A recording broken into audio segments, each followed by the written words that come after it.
Welcome to episode 233 of In Touch with iOS, the show that talks about iPhone, iPad, Apple Watch, Apple TV, and related technologies. I am your host, Dave Ginsburg, and my guest this week, welcome back to Chuck Joyner. How are you doing, Chuck?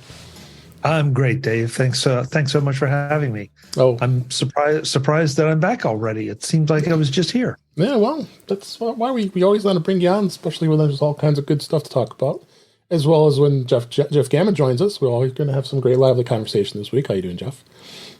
I'm doing great, and so what I'm hearing is when you want to have intelligent, lively conversation, you have Chuck come on the show. I see how it is. Yeah.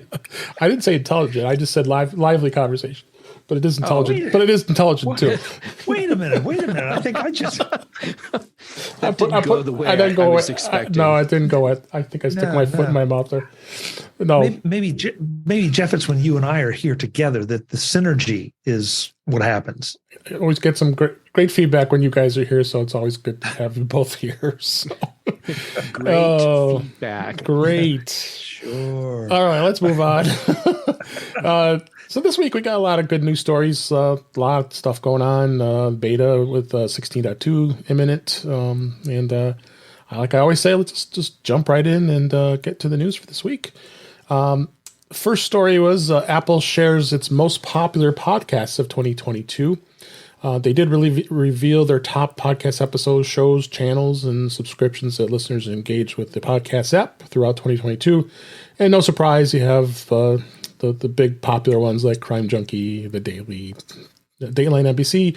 Crime in the crime and mystery seems to be the popular topics of many of the mainstream list of podcasts here. So, but it's good to see that Apple does this. I like to see the popular lists. I don't think we're on the top of those popular lists, but or I think we're popular enough in the technology world. But Chuck, what do you think? A lot of podcasts are out there. I tell you, it's an exciting time to be a podcaster.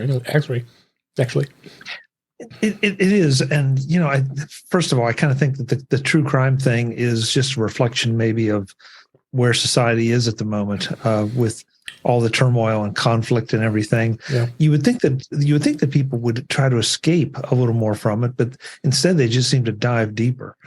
But I mean, it's great that some of these podcasts can generate the kind of numbers they are. I mean, it's appealing to a wide range of people. The shows we all do or are involved with are quite a bit more niche, and that's fine too. That's sort of the beauty of podcasting. It is. Yeah, I think that it's been that way for many years as we've been all doing we're doing our shows. So, so I'm glad to see podcasting get going where it's going and just continue to evolve, and mainstream media starting to accept it and participate in it too. So, what do you think, Jeff? Well, first, when NPR gets involved, it's an important platform. Mm-hmm. But on the true crime podcasts, I'm not surprised that we see several, or at least, what is it? There's Crime Junkie, Morbid, Serial, yep. Anatomy My of Favorite Murder. On that list. Something Was Wrong. Okay, so when I look at all of those shows, there's a common thread that is not the common thread that's the obvious one. It's a true crime story. It's about the presentation. It's compelling speakers, and it's entertaining, and it's presented in a way that just really hooks you in. And in the case of Serial, I mean, how could that not be a top show, especially with the follow up to the series, to the original series, where ultimately, I don't think this is a spoiler because it's just general news. Adnan was ultimately released from prison. Oh, right. Yeah. So.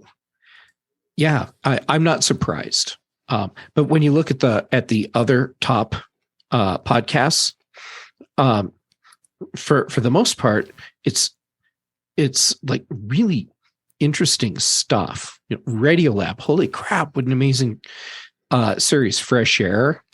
That Wait, Don't Tell Me. Conan O'Brien Needs a Friend. Yeah, This American Life. Yeah, it's pretty much this is a really good list of podcasts. And Conan was smart. He joins forces with SiriusXM, and then they've become one of the number one platforms for podcasting now because they have such a big media following, and they continue to just evolve with more and more shows on that platform too. So, in fact, they're launching more satellites because they have so many listeners now with podcasts in addition to everything else that they offer. So, and not everybody subscribes to that, but it's definitely interesting. I think it's also interesting too that as a lot of these podcasts are part of a quote unquote network, right? Whether it's a podcast network or another kind of network, but it's creating opportunities to cross promote. In the other things on that network that promotes these shows promote other shows on that network. Mm-hmm. And it's because I know I've got a couple in from one, not true crime, but from a particular podcast studio, and they are constantly, bombarding me with, "Hey, we have a new show. Try this." Almost to the point that it's starting to become just a little annoying. But that's part of the game, and that's part of how podcasting is expanding. So yeah. It's the same thing that mainstream media did for a long time and AM and FM radio and everything else, to try to expand. So I guess it's kind of to be expected. Yeah, absolutely. So check out that list, and there might be something that might be of interest to you besides our technology coverage. But next story, I didn't think I'd do it, but I did it. The blue check mark. Twitter Blue is going to be more expensive for iPhone to offset the App Store fees. Good old Elon here. He paid, of course, he did pay a visit to Apple Park the following week, last week, I guess, as we record, and meeting with Tim Cook. So they worked out their differences of his worry about them removing the Twitter app. Okay, sure. And he previously advertised that Twitter Blue was going to be $7.99 per month, regardless of how the user signed up. But now they say when Twitter Blue launches, it will cost $7 if you subscribe through the Twitter website, or $11 if you subscribe through the iOS app. I don't care one bit if I'm a blue check mark. I don't think either of you are as well, right? But I just shake my head. Okay, Elon, what do you think? My God, he is a very bad business person. Yes, he is. Holy crap. And he's completely just not lost the point. I don't think he's ever understood the point of what the blue check mark meant. Yeah. And so this is supposed to roll out on Friday. We're recording on Thursday evening. Mm-hmm. I will not be surprised at all if come tomorrow it doesn't roll out, or it rolls out differently than what they're saying right now. And, the multicolor check marks, and right. It's stupid and ridiculous. And I'm saying this as someone who has been Twitter verified for a really long time. Yeah. And so, yes, currently there's a blue check mark by my name because of that. And tomorrow that may go away, or I don't know. I thought they were going to grandfather you in, that you get to keep it. Okay. So I get to keep something that now has no value at all. Because everybody has it. Yeah, because the purpose of it was so that people would know that I'm really me. Mm-hmm. And now it just means that people will think that I'm paying $11 a month or whatever to have a blue check mark. He's turned it into something that's worthless. Really ironically, just like the company. Wow. How do you follow that, Chuck? Well, yeah, I'm not sure I can. But just wrap up the show. We're done now. Yeah. Well, I too am Twitter verified. I am not paying for a blue check mark. I have a blue check mark. And as far as I can tell, it has not helped me pick up girls or get a discount on a car or anything. So it's fine. I don't know how I got it, but Maybe after your guess hack from many years ago. yeah, well, maybe so. But I look at this and I don't feel quite as strongly in the negative as Jeff does, just because he's got to fund things. Jeff, I think your point about it doesn't really mean anything is a really good one, but on the other hand, I have a blue check mark now, and I'm not sure exactly if it really meant anything either. So I kind of feel like there's nothing lost because I didn't have it in the first place. Make sense?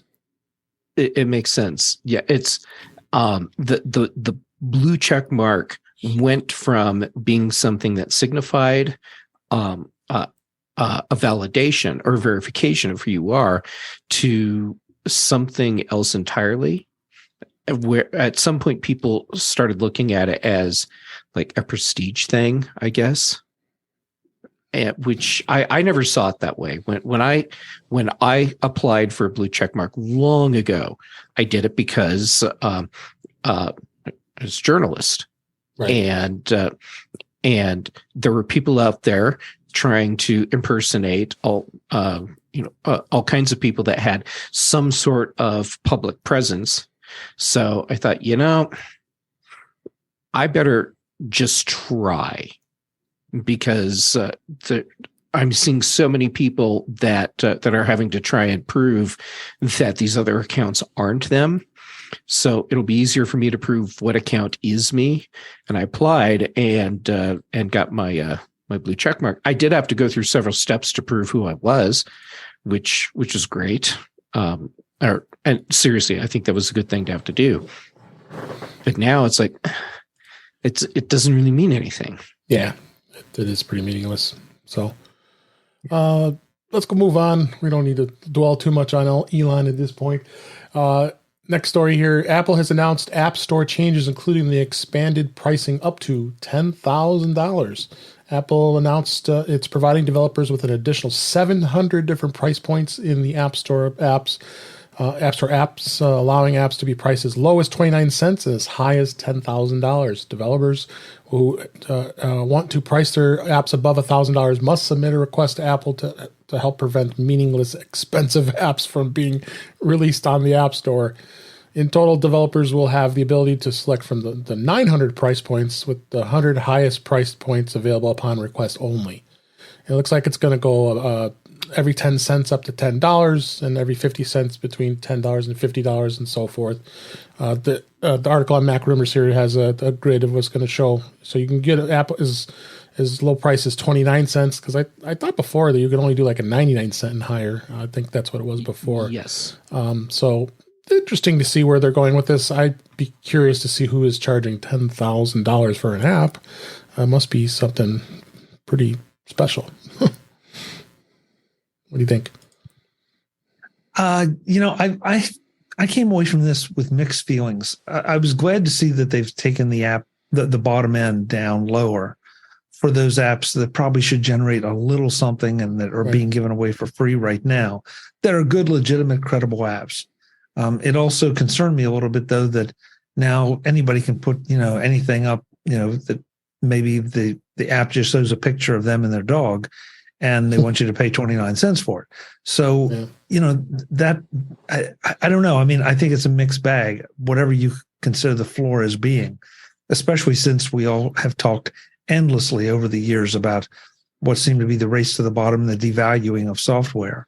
Yeah. I'm with you, a $10,000 app. I don't know, but hey, I'm open to see, what it might be. What does it do? As long as it's legit, I have no problem with that. But it's going to have to be a pretty impressive app. Yeah. What do you think, Jeff? If Apple is pushing the top up that high, it tells me that there's some company that's making software that they went to distribute through the App Store that is very specialized for probably some niche market, and it's kind of software that commands a high price point, and they couldn't actually sell it because there was no price point high enough for what they needed to be able to have. So that will be fixed. other than situations like that, I'm not sure where the value for developers is with the additional price point options that are available. Chuck, you mentioned the drive to the bottom with prices. Letting developers sell apps for 29 cents, that's not going to help their bank accounts at all. No. And the idea that someone could pop up an app that's a picture of them and their dog. Well, hey, what if it's a really nice dog? No, but seriously, it doesn't matter what price points Apple sets. Someone can make that app anyhow and price it at whatever the bottom tier is or higher. So giving us 29-cent option for that, it could have been a 99-cent option for that, and that same worthless app would still end up on the App Store. Anyhow, I'm just having a hard time seeing where this is helping developers. Yeah. The one thing, Jeff, though, we all have a point at which something becomes an impulse buy, or we have that value judgment that, okay, I'll spend $4.99 on it. I'll spend 99 cents. I'll spend $4.99. $5.99 just seems like a lot more that I want to take a chance on. Especially, if I don't have any knowledge of it, if it's just something I come across. So I like the idea that they've made it, now every developer can decide for themselves exactly what they want their price point to be with no artificial levels. And I think that's got to be a positive thing for the developers. And, you're right. We're talking too much about the 29-cent app, and we should be looking just a little bit higher. But now I feel like there will be times I think that things can be priced that might be a little more appealing to me personally. Mm-hmm. Whereas before I might have said, you know what, that's just a little bit much. I think I'll move on. Yeah, I can appreciate that. At the same time, I look at the 99-cent app and I see an app where the developer has to lose money to sell it on the App Store. You have to sell an astronomical number of licenses at 99 cents to make developing that app worthwhile. Yeah. So true. I can't imagine any developer is going to be able to sell where it's not a loss at lower price points. And honestly, and I know a lot of people don't like this idea. I think that developers should be charging a lot more on the App Store than they do. But the problem is that people aren't valuing the software, so they don't want to pay $20, $50 for an app, but they'll pay you 99 cents for it. Yeah. I'm Mr. Cranky tonight, aren't I? Well, let me be argumentative just for a second, Jeff. No, thank you. Okay, so let's say first of all, the developer makes the decision. All right, Apple doesn't force them to charge 99 cents. So they decide, and if they figure they've put $5 worth of effort into it and are selling it for 99 cents, that's on them. Okay, but I can also see, because I've seen a couple things out there, and I'm going to make it up as I go. But let's just say that you develop like five really cool wallpapers for the iPhone, and you want to sell them. You don't want to give them away, but you also know realistically that probably nobody's going to pay you $2. They're probably not going to pay you 99 cents. They might pay you 29 cents, and so it might be worth your time and trouble just to get your art out there, if you will, and maybe then draw in people with the next version of it. So I do see some benefits here too, because I think it opens up the floor for people to get in, get a taste of the App Store, maybe start to try to develop a following, or maybe I'm trying to just put a fresh coat of paint on this, but I just don't think it's a bad thing. I hope it's not a bad thing. I fear it is. Yeah, let's hope not. All right. that was good conversation on that. Chat. Let's go on to the next story here. Biggest Apple News Plus magazines maybe having a tough time. This actually is from Apple Insider. Our friend Andrew Orr wrote this. New data shows that people are reading fewer big-name publications in the Apple News Plus subscription service, but it's not clear if it's a sign of a wider trend. The circulation numbers were published recently by Press Gazette that show the top 25 magazines on Apple News Plus, and it had a combined circulation of over 1.3 million in the first half of 2022. That is greater than the numbers for the first half of 2021, but lower than the second half of that year. So they're going through some of the rankings here and calculating unique opens and all that stuff. So, and interesting to see some of the circulation, like People Magazine, that tends to be a fairly popular magazine, but it's down 36% year over year. So people might not be reading that as often. Whereas Men's Health is up 44%. So there's a lot of, there's a ton of magazines in News Plus. I don't probably read them as often as some do. But Jeff, what do you think on this on News Plus? I assume you use News Plus? I do not use News Plus. Plus. Oh, that's right. You don't. Okay. See, I'm a problem child. I'm the reason News Plus isn't doing well. Okay, so Apple has so much going on. I have lost track. What year did News Plus launch? I think it was 2021 or 2020. I think it wasn't 2020. Okay, probably. So what I went to see are the numbers going back to the launch of News Plus, and I want to see if we're seeing an overall upward trend, where like maybe right now it's lower than it was second half of 2021, but overall the trend is going up, or did we plateau early and we're on the way down now? So I look at this and I'm like, it doesn't tell me if there's really a problem or not. Yeah. What do you think, Chuck? I think this has to do as much with what Jeff was talking about as it does with podcasting. There's so much stuff out there. It used to be you and I'm dating myself, sorry, but you go to the to the newsstand and there were a finite number of magazines. And usually if you slice down the genres to the things that you were interested in, you had just a few. Now you've got, it's almost an infinite number out there. And, they're not necessarily in News Plus. And I think as the economy gets a little more interesting, unless you're buying one of the packages, I'm not sure that unless you're a real news junkie that you're going to go this direction. And because we have, every magazine you just mentioned, they're competing with how many other options out there, other magazines, other just flat out websites for attention. And so I kind of see it as similar to what we're seeing in broadcast TV, where, back in the day, they had hundreds of millions of people watching, and now you're down to a single digit million number is not a bad night because of all the other options. So I'm not sure that it's possible for anybody to capture a really big piece of the market at the moment. Yeah.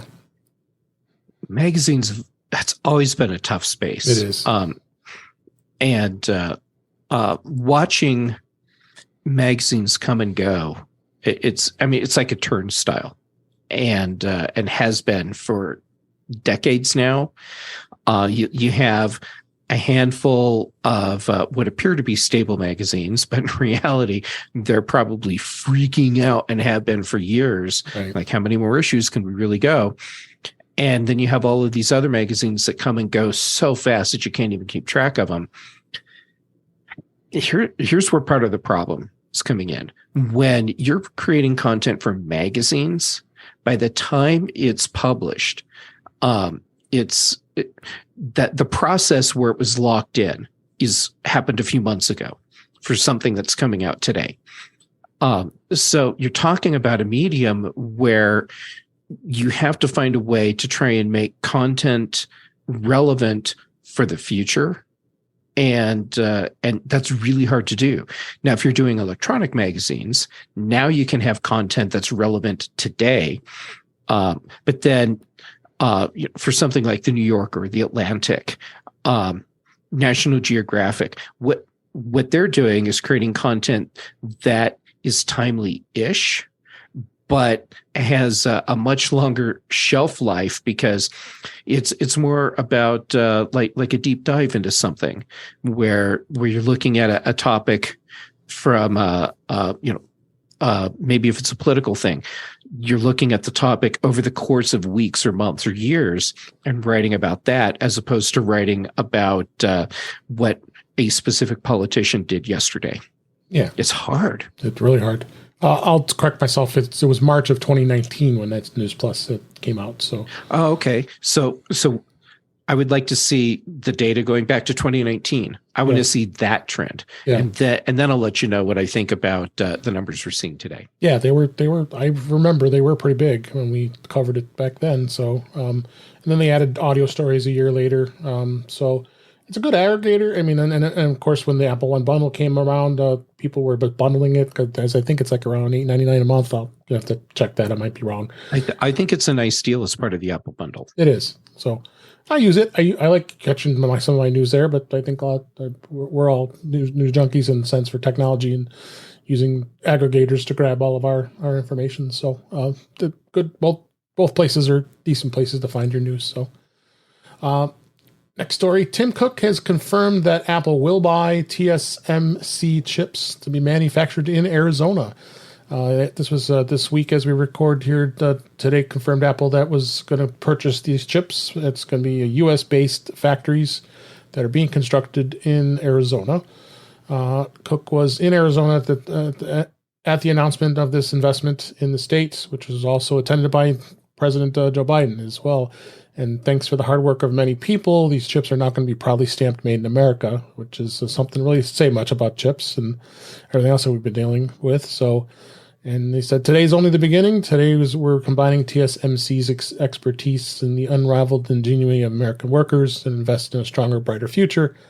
And we're planting our seed in the Arizona desert. So, good. I think it's good. Something good to hear. We're always wanting to say it's made in America, and now we got these chips that are going to be made there. What do you think, Chuck?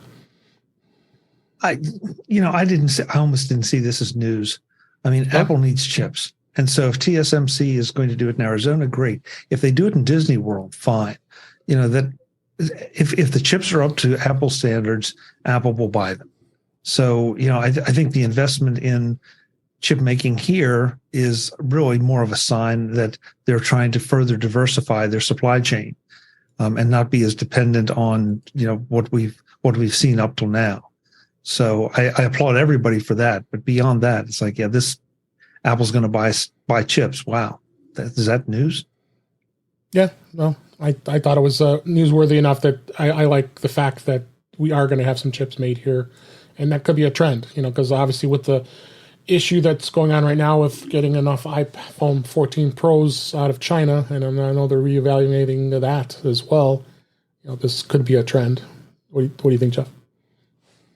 I'm with Chuck in the sense of, well, this is news.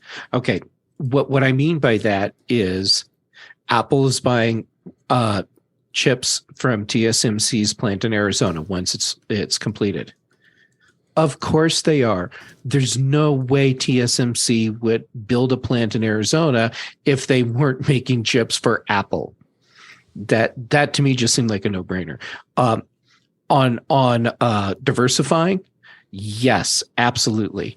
One thing that the pandemic has really driven home is that the supply chain, just in general, is very fragile and very brittle.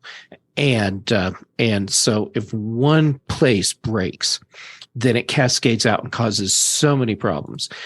And that diversification in this case means if you have a plant in, say, Taiwan that has to shut down, or something happens, and for whatever reason you can't get chips from that plant out to where you need to actually build products, then your production lines stop. So what you need is an alternate way to get those chips where they need to go. And in a case like this, that means having plants in multiple locations, so that if something that you're making in Taiwan can't get out, okay, maybe it can come from Arizona, or maybe it comes from Mexico, or maybe it comes from India, or wherever, but you have alternate ways to keep your supply chain working. And this, I think, is a great step towards helping to eliminate at least one point in our horribly brittle supply chain. Yeah, no, I agree. Next story. This was a big announcement this week by Apple. Apple Music is adding a karaoke experience with Apple Music Sing. Announced today, this week, as we record. Sing is a new feature in Apple Music that lets users sing their favorite songs with adjustable vocals and more. Apple Music Sing will utilize Apple Music's real-time lyrics to allow users to sing to their favorite songs while adjusting the vocals, the background vocals, and duet view to allow more than one singer. And they go through a lot of features, including adjustable vocals, real-time lyrics, background vocals, duet view. I have not played with this yet, but this is definitely, I find this to be a very interesting thing, and could be a bit of a party pleaser. You don't even have to have a karaoke machine anymore if you're into that. But something you would do, Chuck? No, it's not something I would do, and the world is better for it. But I know plenty of people that are just really karaoke crazy, and so why not? If you've got that catalog and you've got the technology, why not? Yeah. So good for them, and go sing, David. We want to hear you the introduction to In Touch with iOS next time. Oh gosh, no. Gosh, no. I know Jeff's going to be singing. Not tonight. My voice is kind of shot. Yeah. I've been talking like nonstop all day. But yes, I was actually looking in music right now to find it so that I could just see how it looked. And maybe I should have done some research before the show so I could check that out.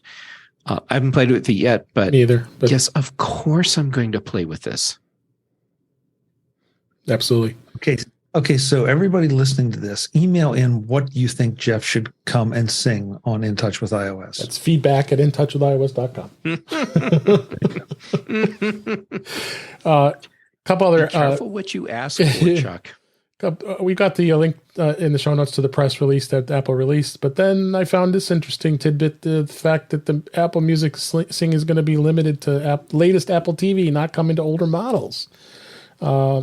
New feature that they've added this with the Sing is it's unclear why they would not include Apple TVs beyond the 4K 2022 version. I can see maybe you let the 2021 version to be working, but maybe it requires the A15 Bionic chip and HDR10 Plus. But I don't understand why Apple's doing this, and I have this feeling that they may backtrack on this. But who knows?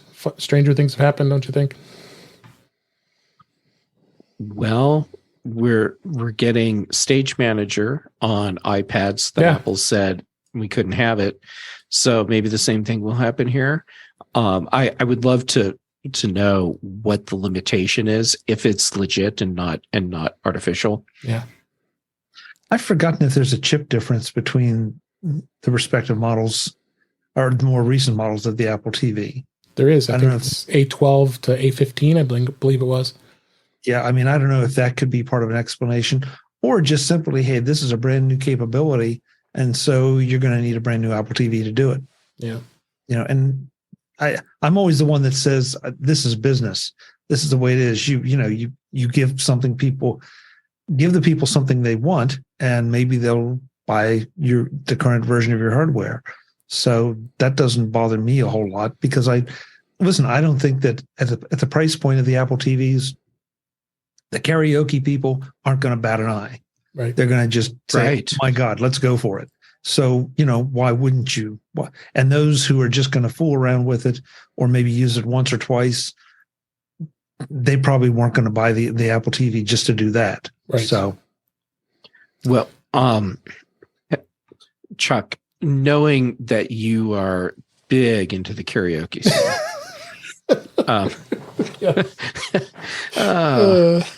and anyhow, okay. So for those of you that haven't done karaoke before,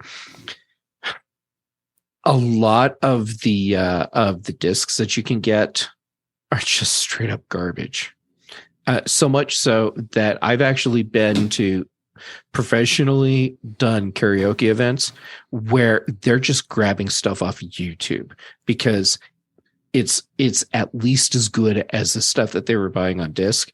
So with Apple doing this, as crazy as it sounds, Apple could corner the karaoke market just by offering a superior product. Yeah, they could. They could. Well, we'll see what happens. Plenty of people commenting to people that probably don't really care much that the Apple TV isn't going to be compatible to this. So let's move on to the next story here. This was the story I teased you guys earlier. It just came out a few minutes ago here. The FDA has approved iPhone connectable Dexcom G7 glucose monitor. The FDA has approved this wearable for glucose monitoring for people with all types of diabetes, and company expects to hit the pharmacy shelves in 2023. The wearable is now cleared in the U.S. for people with all the types and up to any ages, and it means an absolute relative difference, which makes Dexcom G7 the most accurate and continuous monitor that they call the CGM, approved by the FDA. So I think this is some exciting times. I know we've been talking about the fact that we want the Apple Watch to be able to do this already in next models, and we've been talking about this for a number of years. And this is exciting. They charge a lot of money for this and the Freestyle Libre for folks who have to do their continuous monitoring. But this is good news, and being able to use it with the iPhone is huge. What do you think, Jeff? Yep. This is awesome. And this totally plays into what Apple has been very openly pushing towards for a long time, which is making their truly portable devices something that becomes a deeper integral part of our lives. And that means health and fitness as well. So yes, yep. This seemed like something that had to happen at some point, and now here it is. Yep, I agree. How about you? Yeah, I agree too. It was going to happen. It's just a matter of when. Just like there are probably a half dozen other monitoring capabilities that we're going to see in the next however long it takes the FDA to approve them. Because certainly the iPhone has enough power. It's going to depend, I think, a lot on just what else they can build into, like the Apple Watch, or what kind of connectivity they can create with another device that is required to monitor whatever it is that's required to monitor. Yep. But I remember the old days where if you had a heart issue, you went in, you got a harness, you wore it for 3, 4, 5 days. Well, now the harnesses are substantially easier to wear, and it's going to come to a point where a serious cardiac patient will probably be able to wear a harness or something of that nature full time and have it report to the iPhone. Yeah. So it's just we're living in the future, and it's coming. It's never quite as fast as we want it to be. Yeah. Still, this is pretty fast when you think about it. Absolutely. This is absolutely. And I've publicly talked. I am diabetic. I have diabetes, and I'm looking forward to being able to take advantage of this, because it's very hard to prick in your finger every day that you have to measure and keep on top of your glucose levels. And this is pretty cool. I had been avoiding using those devices only because they're very expensive, and then you have to have your own reader, and it's not very easy. I might as well just stick with what everybody's been doing. But I'm definitely going to see where this goes next year. So, awesome. Next, the last story here for this week, I found this to be very interesting. We talked about this many times in the last year, because this was talked about back in August of 2021. Apple has decided to abandon the controversial plan to detect known CSAM in iCloud photos. In addition to, we'll be talking about their end-to-end encryption here in a minute here. They announced that they're abandoning this controversial plan, the CSAM. They're looking for child sexual abuse material. And Apple's full statement was, after extensive consultation with experts to gather feedback on child protection initiatives we proposed last year, we are deepening our investment in the community safety feature that we first made available in December 2021.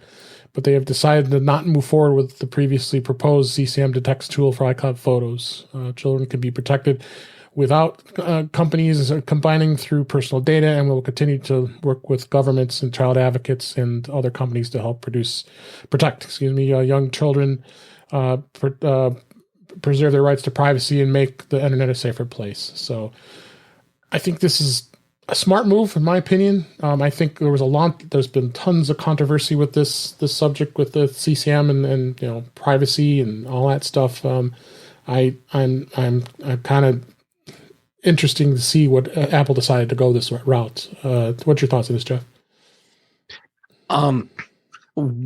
Okay, so first, yes, of course, we need to protect them. Always do what we can to protect children. Well, to protect everyone. Sure. And CSAM is something that can be part of that. However, once we start using CSAM as a tool to proactively sift through all the photos on someone's iPhone or Mac, then we now have a different security problem. And so Apple making the move that they did, and you alluded to the fact that we'll talk more about what they're doing with security tonight. Yep. CSAM didn't fit well with that because it created potentially a security and an encryption issue that they wouldn't be able to truly support. And I think that as they started really looking into the feedback they were getting from people and started looking at everything else that goes along with this in a deeper way than they already were. I think they realized that the optics of what they were doing, bad, but then that there are plenty of other ways that Apple can work with law enforcement agencies and other organizations to take steps to help protect those who are most vulnerable in our communities without having to potentially expose a lot of personal information that should be encrypted and safe. Yeah, absolutely. Any thoughts for that, Chuck? Nothing that there's not a lot to add to what Jeff said. I mean, this was a slippery slope to start with. It was. It sounds like it should be really easy, like so many things. Well, technology will solve this. And, if I have an image here of a child that in a situation that it should not be, that's got to be pretty easy to detect, right? Well, there are a lot of gray areas. There are a lot of different reasons. We've seen stories about that kind of thing where there were legitimate reasons for taking a picture of a certain body part, for medical purposes. And, suddenly somebody found themselves in pretty serious trouble. The other issue was just the enforcement of this, because Apple's now inserting itself and having to then, say, okay, law enforcement here, you need to check this out, which absolutely the liability for Apple. Yeah. I mean, and Apple should not be checking that out. It should be turned over to law enforcement. But, then you get into a lot of questions over privacy and, and law enforcement seem to be, well, no, I better not say that. Just knowing how everything else is, law enforcement can be inconsistent in its application of the law. Think about speed limits in your state, what you feel like you can get away with as far as speeding, and then amplify that 500 times when it comes to something like this. So I kind of think that it's good they got out of this business. Absolutely. We should all do everything we can to protect kids or anyone else from any kind of abuse like this. But this may not have been very well intentioned, but probably was not the best way to go about it. Yeah. Chuck, as you were talking, you made me realize that Apple saying, and we've decided to not do the CSAM thing, and then they made some other statements around that, and it sounds like this altruistic thing. I have a feeling it was not altruistic at all. This is completely self-serving, and it's a way that Apple can help insulate themselves from liability. Can you imagine if there was a case that ended up in some criminal court somewhere where someone had an iPhone loaded with images that CSAM should have caught, and on an iPhone, and it didn't? Apple would first look bad, but then second, the lawsuits. Holy crap! Yeah. That would just be a legal nightmare that I cannot imagine Apple wanting to entertain on any level. Yep, I agree. And that's Jeff, you're absolutely right. And that's part of the problem, that no matter what the solution is, if it's not absolutely perfect, somebody's going to sue Apple over the fact that it wasn't perfect. And I mean, let's go back to the diabetic monitoring thing. You know that Apple's going to be sued for that at some point because it's not going to be as accurate as somebody thinks it should be. So whether the suit has merit or not, they're going to have to defend it. Which is ridiculous because Apple doesn't even make the product. It just it's another company's product that can integrate with Apple's. But you're right, Apple will end up getting sued. And as I'm saying this, at some point, someone is going to end up in suing Apple because there will be an iPhone at some point that has images that a CSAM database would have caught, but since it's not there, they'll say, "Look, Apple was negligent. They backed out of doing this, and it's their fault that these images ended up on that phone." Agreed. Yep. All right, let's go on to the topics this week. Beta, iOS and iPadOS 16.2 release candidate was released this week as we record, and it's anticipated that iOS 16.2 and iPadOS 16.2 will be released next week as we record this. So hopefully we see all that along with watchOS 9.2 and tvOS 16.2. So exciting to see that. Couple things standing out. Well, Apple Music Sing, which we just talked about, is going to be available in the release candidate and will be available in iOS 16.2 when it drops next week. One thing that is going to happen, Apple is going to expand the 10-minute everyone AirDrop limit to all users with 16.2. We did talk about that last week and wondered if that was going to go. We thought originally they thought it was just going to be introduced in China, but it looks like going forward it's going to be set for the everyone. So if you have your AirDrop set to everyone, it's just going to be everyone for 10 minutes. I think that's a smart move, in my opinion. What do you think, Jeff?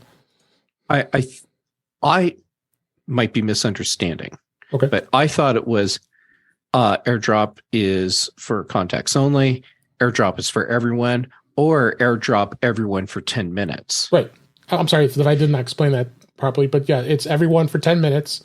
Then contacts only, that's any time. But so there is no limit for that. It's just but you can also have it for AirDrop on for everyone all the time as well. Correct? I don't think so. I mean, I think that's according to what this article says here. So I guess we will find out officially when it finally drops. But I thought that was the whole point of the limitation. Yeah, was to not have it able to be open all the time. Because people always forget that they have everyone turned on all the time, and then we all see it all the time. We share something. Oh, look, the people over there has theirs is turned on, because obviously they don't even remember that it's on. Mine's on all the time because it's so unreliable. Yeah, it's right, because I just tried to send myself AirDrop to my Mac and it wasn't sending. So, and I have it set. So it's, well, of course, for my own devices. So, but anyway, yeah, that is, we'll talk more about that next week when it hits, and we'll have time to test it and see it. Because of course, most of us are not on beta for our iOS iPhones. So, but that is notable of the release candidate. So I did just double check on my iPad that's running the Mhm. developer beta, and you are correct, and I misunderstood. Okay. So the options are receiving off, contacts only, everyone for 10 minutes. Right. Yep, that's what it's going to be. There is going to be there is going to be a lot more features that are going to be available, and number of the features, like I said, Sing is going to be available. You have we'll talk about the encryption and advanced data protection in a minute. We did talk about the free form app on the iPad. There's going to be some new lock screen widgets, more always on options, the live activities for sports scores that's going to hit for the iPhone 14. And we just talked about the new Airdrop settings and then the new home app architecture. I think Jeff, you and I can probably talk about this next week when it hits to see what your experience is with it when it comes out. So that's been kind of a pain point with the home app, and it's changing to the architecture. So we'll review more of that when it releases next week and have it in our hands. But I wanted to make sure we spent some time here on this big announcement this week that Apple plans a new encryption system to ward off hackers and protecting the iCloud data. They announced this week, actually, Joanna Stern had an interview with Craig Federici about this, and it's a good article. I have a link in the show notes to the Wall Street Journal article, as well as a video of her speaking with him, and as well as the press release. And they are adding some 3 advancing features in the iCloud, in the user data with the cloud, representing their next steps of protecting us, including an encryption key, which they have no access to, iMessage contact key verification, security keys with the Apple ID. And I'm super stoked to see that Apple is finally doing something about this with those items. What was your initial thoughts, Jeff, when this was first announced with the advanced data protection is what they're calling it here? My first thought was, why did this take so long? Yeah. And then my second thought was, yes. Yeah. Because this is something we should have had for a long time. Yeah. And yes, I know that there are already complaints being raised by various law enforcement agencies. And my take on that is, that's too damn bad. You need to hack into my phone. You figure out how to do it. It's not Apple's responsibility to build in security vulnerabilities just to make your job easier. Yep. And in fact, they're going to. Man, I really am Mr. Cranky. You are. What was your first thoughts on this, Chuck? Sort of like Jeff's. I mean, we're in an arms race. The hackers and the hackies, and. As a hacky, I'm happy that any help I can get, I absolutely appreciate. And the whole law enforcement thing, I mean, that just seems to be sort of a routine thing now, that anytime that there's any kind of privacy, and I'm very much pro law enforcement, but at the same time, I'm pro privacy. Yep. And maybe because I like to think of myself as a law abiding person. And so, yes, it'd be great if they could only hack into the bad guys, but we're back to that age old discussion of, it's a key for whoever has their hands on it. So if the bad guys have it, if the good guys have it, it doesn't matter. If the good guys have access, the bad guys do too. Yeah. And so, the answer for the good guys seems to be, okay, just lock it all down. Yeah. And the bad guys are going to find ways around things anyway. So, I'd much rather have it harder for the bad guys to get in. I agree. So the end-to-end encryption is going to be on the following categories: device backups and messages backups, iCloud Drive, notes, photos, reminders, voice memos, Safari bookmarks, Siri shortcuts, and wallet passes. Wallet passes. The only categories that won't be protected just yet is our mail, contacts, and calendar, because of the need to interoperate with the global email, contacts, and calendar systems that use legacy technologies. So that is not going to be part of the encryption.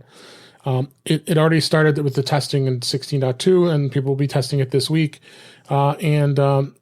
The end-to-end encryption on the iCloud data can only be decrypted by your trusted Apple devices, which makes total sense. You're signed in with your Apple ID account, ensuring that data is secure even in the case of a data breach in the cloud. Not even Apple has access to this key, so you can't ask Apple to get this key for you because they don't have it. If you lose access to your account, it is going to enforce a recovery contact, so you will have to set up a contact that can help you recover if you don't have the recovery key, which will also be provided, and you will be guided to set up at least one of those, one contact or a recovery key before you can turn on this advanced data protection. I know Joanna Stern asked Craig, it's like, why is this turned off by default? And I think my opinion is I think it's smart because let the user turn it on because they're full aware of they're turning it on and what the consequences are going to be if you don't understand what you did when it's turned on. And if Apple's going to force it to be turned on, just like File Vault on a Mac, it isn't forced to be turned on. It tells you it's going to be turned on, but then you could turn it off. So I think this is smart. So we'll have to come up with I think we'll probably know who we can make a recovery contact. I think that is probably the smarter way to do it, because you have a loved one or a friend or whoever you want to trust to have that be a contact that you can get unlocked out of your device. So this is exciting. I think it is really exciting that they've finally doing this. Yep, this is great, and I'm with you. Making the end-to-end encryption opt-in instead of opt-out. I think that's the best way to do it for average users, because we are talking about a level of security and a level of responsibility for people that are using it, that it shouldn't just be a mindless, oh yeah, it's doing a thing. Yeah. It's something that you need to be aware that's happening and prepare for it appropriately. Also, the thing with enforcing an emergency backup person for getting into your account, that's good. And when you do that part, holy crap, people think seriously about who it is that you want to have as that emergency backup. It needs to be someone that's reliable and that you can seriously trust. And my guideline for picking that person is when I heard about this new thing and how it was going to work, I immediately knew who the person was that I could use as that contact.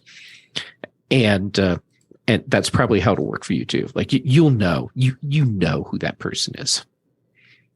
Yeah. I feel obligated to say once again that if you have anything that is truly confidential, truly that you don't want anybody to see, email or chat is not the place to put it.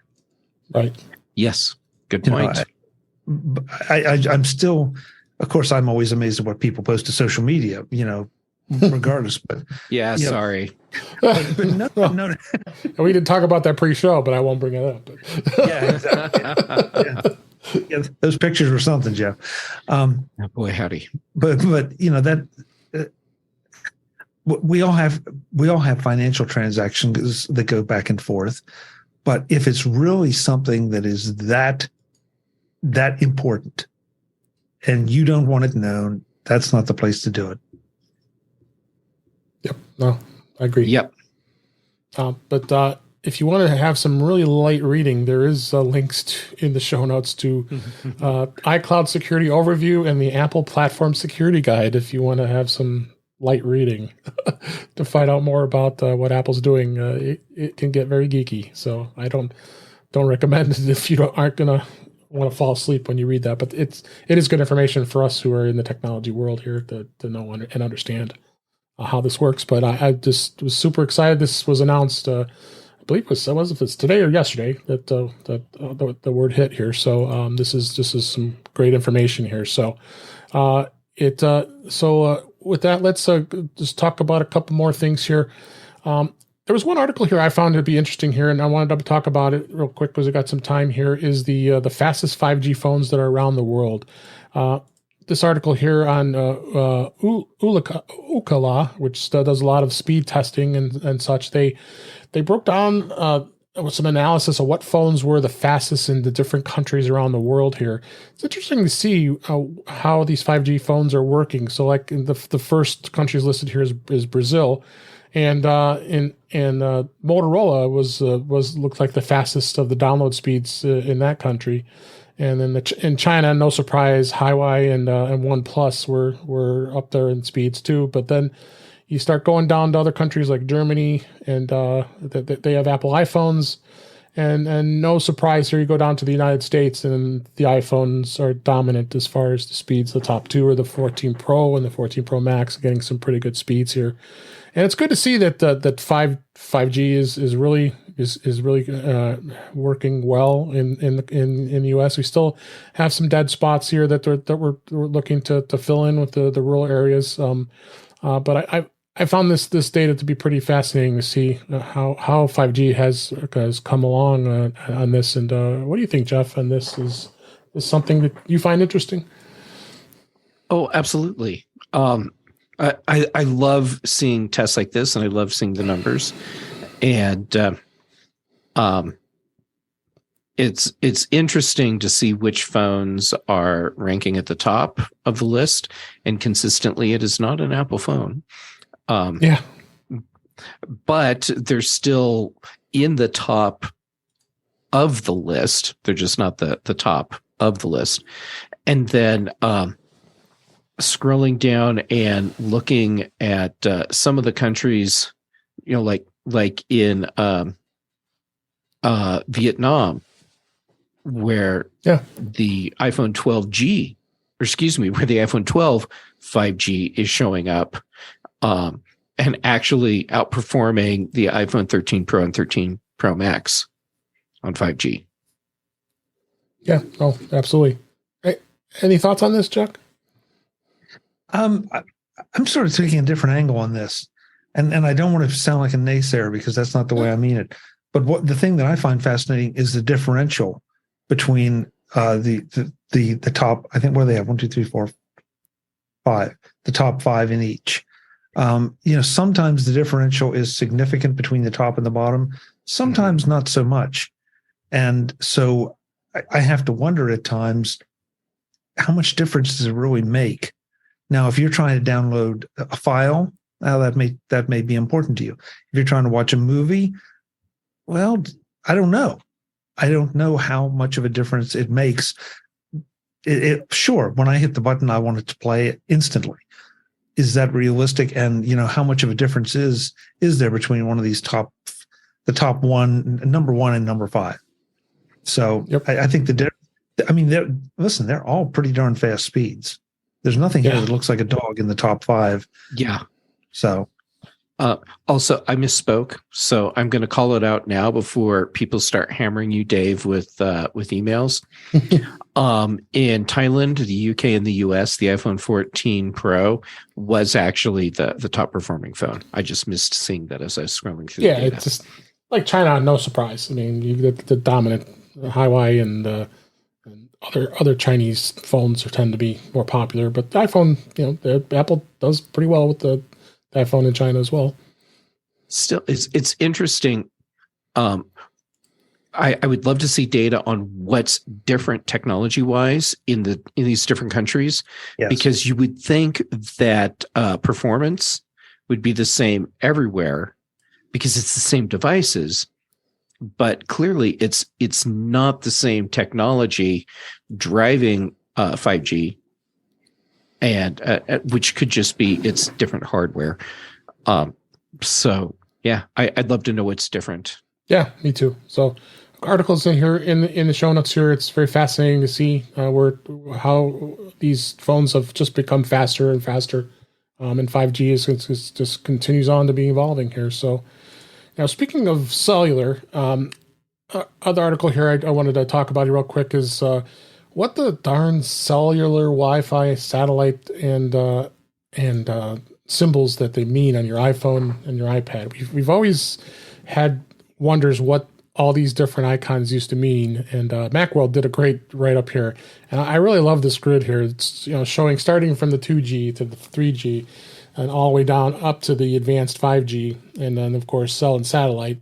So I like how it says we always found that when AT&T had that 5GE, that really it was 4G, or when it was 5G, it was actually 5G. And then you have, of course, the advanced 5G, and some carriers use the little UC, they use a plus, or they use a UW. And then the cell and satellite, you've got all those symbols. But I find it to be fascinating to see how things have kind of evolved here with the different speeds. Now, most of us now these days are on 5G, but you're still going to have some phones out there that are LTE.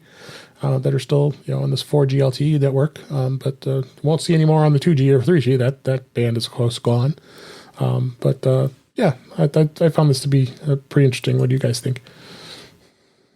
It's interesting and not always consistent. Right.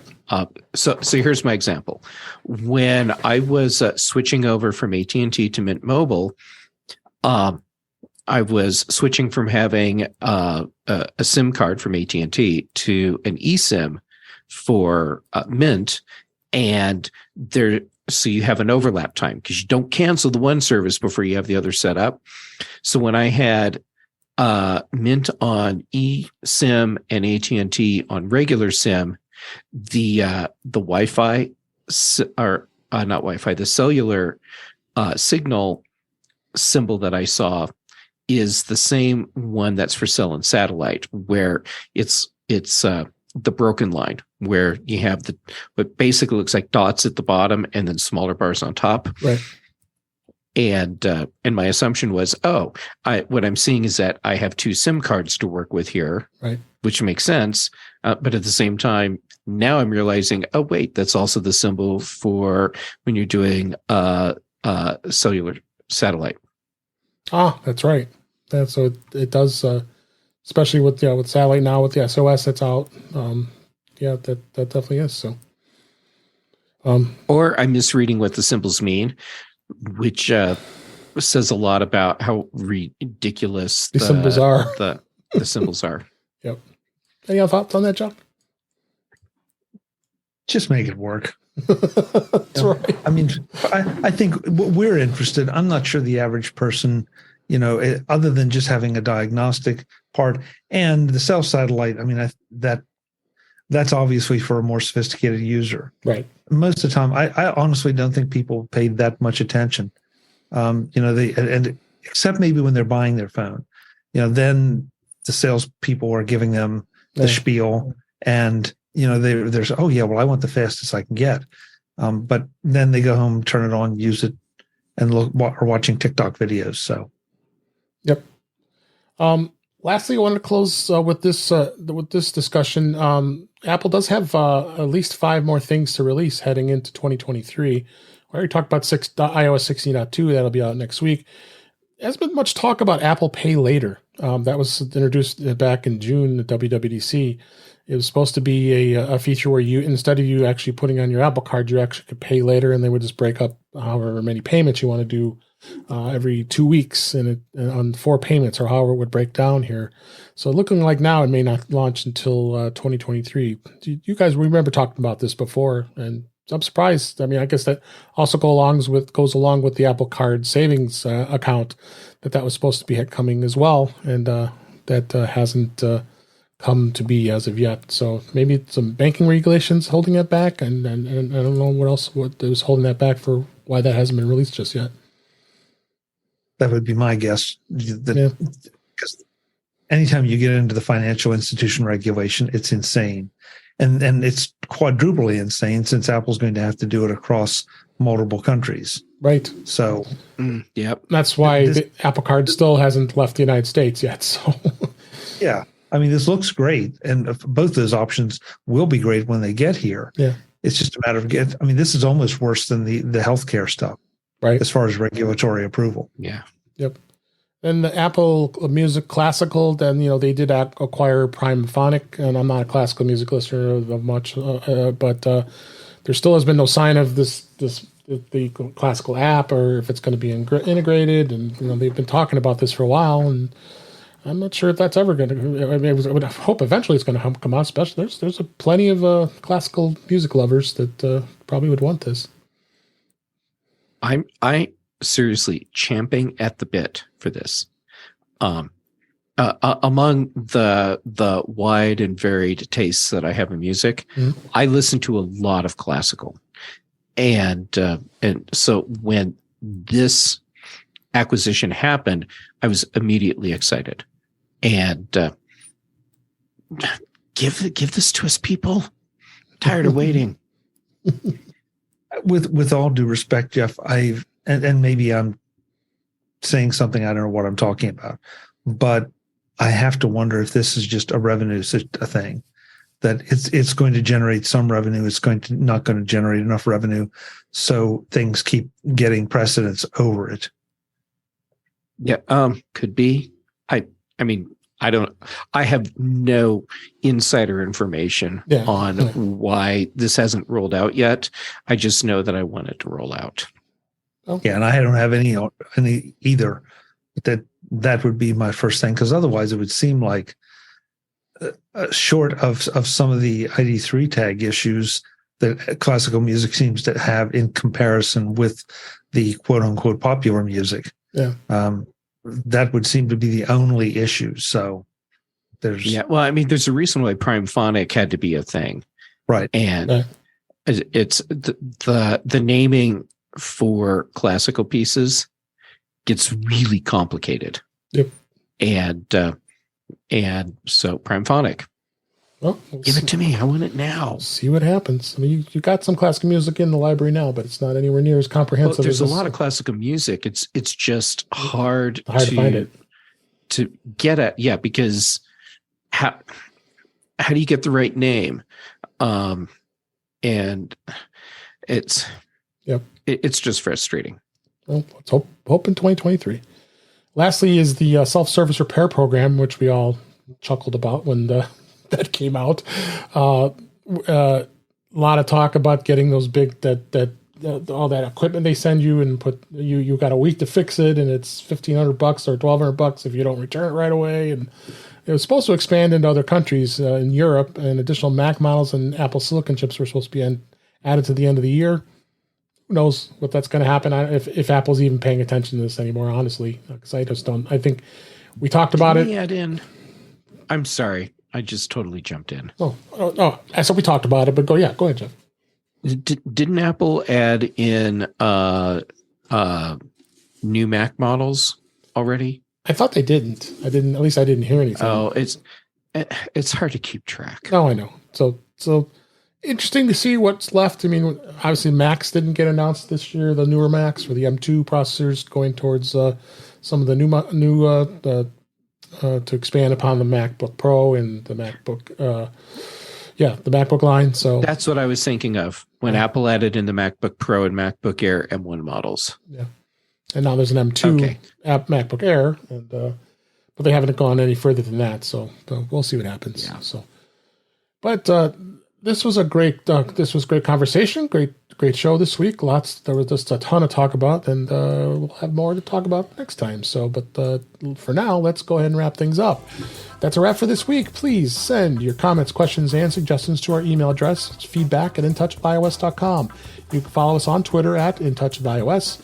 Support the show by buying me a coffee at intouchwithios.com/coffee. We would really appreciate it. You also can become a patron of the show by going to patreon.com/intouchwithios. We have 2 tiers available to support the show. We would really appreciate it.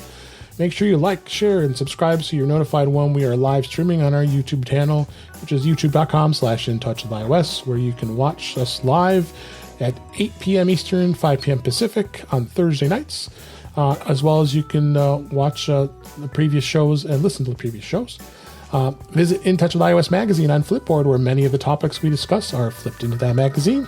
Our link is in the show notes. You can subscribe to our show in your favorite podcatcher, including Pocket Cast, Overcast, Apple Podcasts, Mirror, so many others. But better yet, go to our website, intouchwithios.com, where all the links to all the ways to listen to us are there. I am Dave Ginsberg, and you can find me on Twitter at DaveG65 and on Mastodon at mastodon.cloud at DaveG65. Chuck Joyner, thanks as always for being here. We really appreciate you coming on the show. Where can people find you? Hey, thank you, David. Thanks for having me. MacVoices.com is where you'll find me talking to all sorts of interesting people about Apple technology and related topics. You can find us on Mac Voices Live Tuesday nights, 8 p.m. Eastern, 5 p.m. Pacific, whatever time that is, wherever you are. And you can join us in the chat room and throw your commentary in there as well. And on all the socials, including Mastodon, you can find me as at Chuck Joyner and at Mac Voices. Great. Thank you. And yes, and go there this week because I was on the latest holiday gift guide. We also had some good choices, and check all those out as well. So, Jeff, it cost me money, David. I did. I know I did. we all of us cost each other's money. Jeff Gamet, as always, thanks for being here. Appreciate it. And where can people find you? It's always great to be here. So thanks for having me back yet again. I am Jay Gamet on all the different socials. So right now, the ones where you're probably going to look for me would be Twitter, Instagram, and Mastodon. So that would be mastodon.social. And check your gift guides. They tend to be very expensive. Yes. For those of us that are on. Yeah. Shows. Mac Voices Live on Tuesdays. Thursdays on the Big Show, and then also here. Fridays on the Mac Show, and then also on the Context Machine because Branch Haffen and I decided to team up again. Good stuff. Thanks. This is so much fun. It always is. Thank you. And thank you for listening. We really appreciate it and appreciate you supporting the show, and we hope you enjoyed it. And we'll talk again soon.